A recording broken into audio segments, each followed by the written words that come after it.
In hierdie video gaan ons kyk hoe om te bewys dat 'n spesifieke vierhoek 'n parallelogram is. Onthou dat jy in meetkunde slegs die feite kan gebruik en nooit 'n gevolgtrekking kan maak oor hoe 'n skets lyk nie.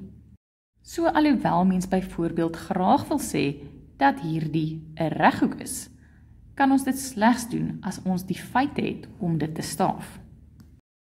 Ons gaan nou kyk, wat is die minimum vereistes wat jy moet weet om te kan aanvaar dat 'n gegewe vierhoek 'n parallelogram is.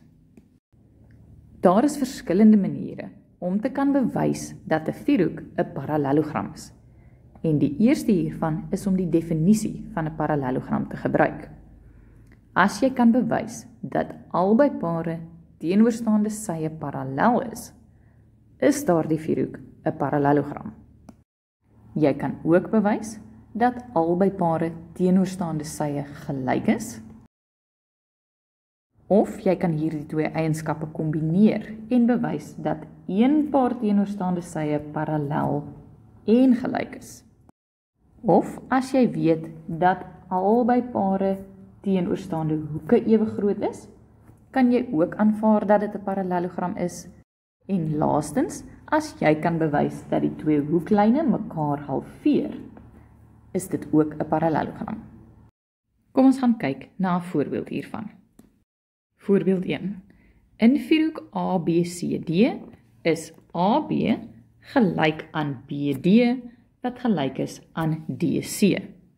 Bewys dat hierdie 'n parallelogram is. Op die skets sal jy sien dat die grootte van hoek B2 en hoek C ook gegee word. Dit beteken dat ons kan sê hoek B1 is ook 75 grade, want dis hoeke teenoor gelyke sye in driehoek BCD, en dan kan ons met binnehoeke van 'n driehoek hoek D2 bepaal. Dit sal dan 180 minus die ander twee sye, wat albei 75 grade is wees, en hierdie is dan 30 grade. Dan kan ons in die ander gelykbenige driehoek weer met binnehoeke van 'n driehoek en hoeke teenoor gelyke sye, hoek A en hoek D1 bepaal. Hoek A sal gelyk wees aan hoek D1, want hulle is hoeke teenoor gelyke sye.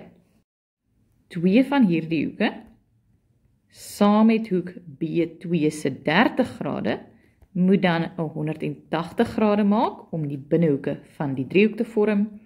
So 2A is dan 150 grade, wat beteken dat hoek A en hoek D1 75 grade is.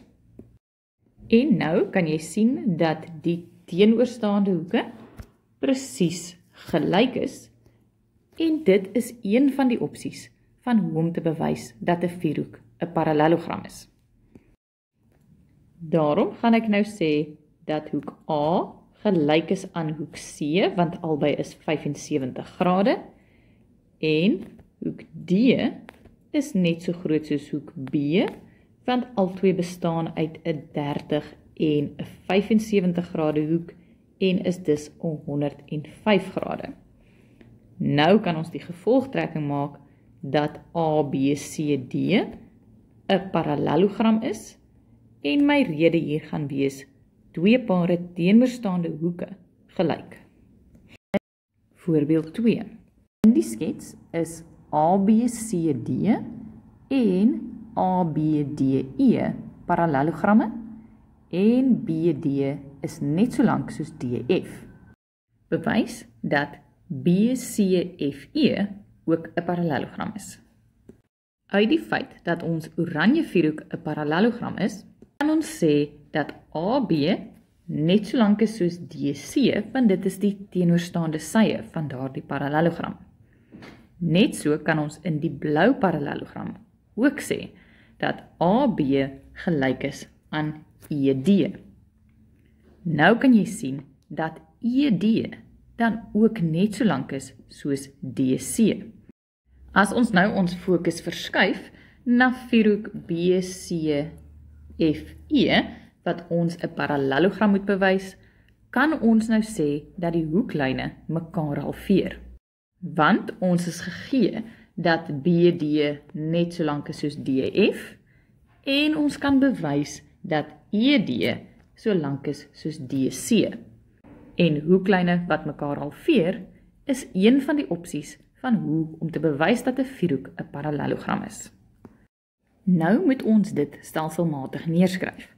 So eerstens gaan ek neerskryf dat ons geweet het DC is so lank soos AB, want dit is die teenoorstaande sye van parallelogram ABCD.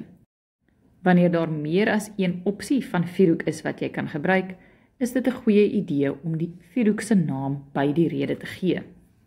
Dan weet ons ook dat ED gelyk is aan AB, omdat dit die teenoorstaande sye van parallelogram ABDE is.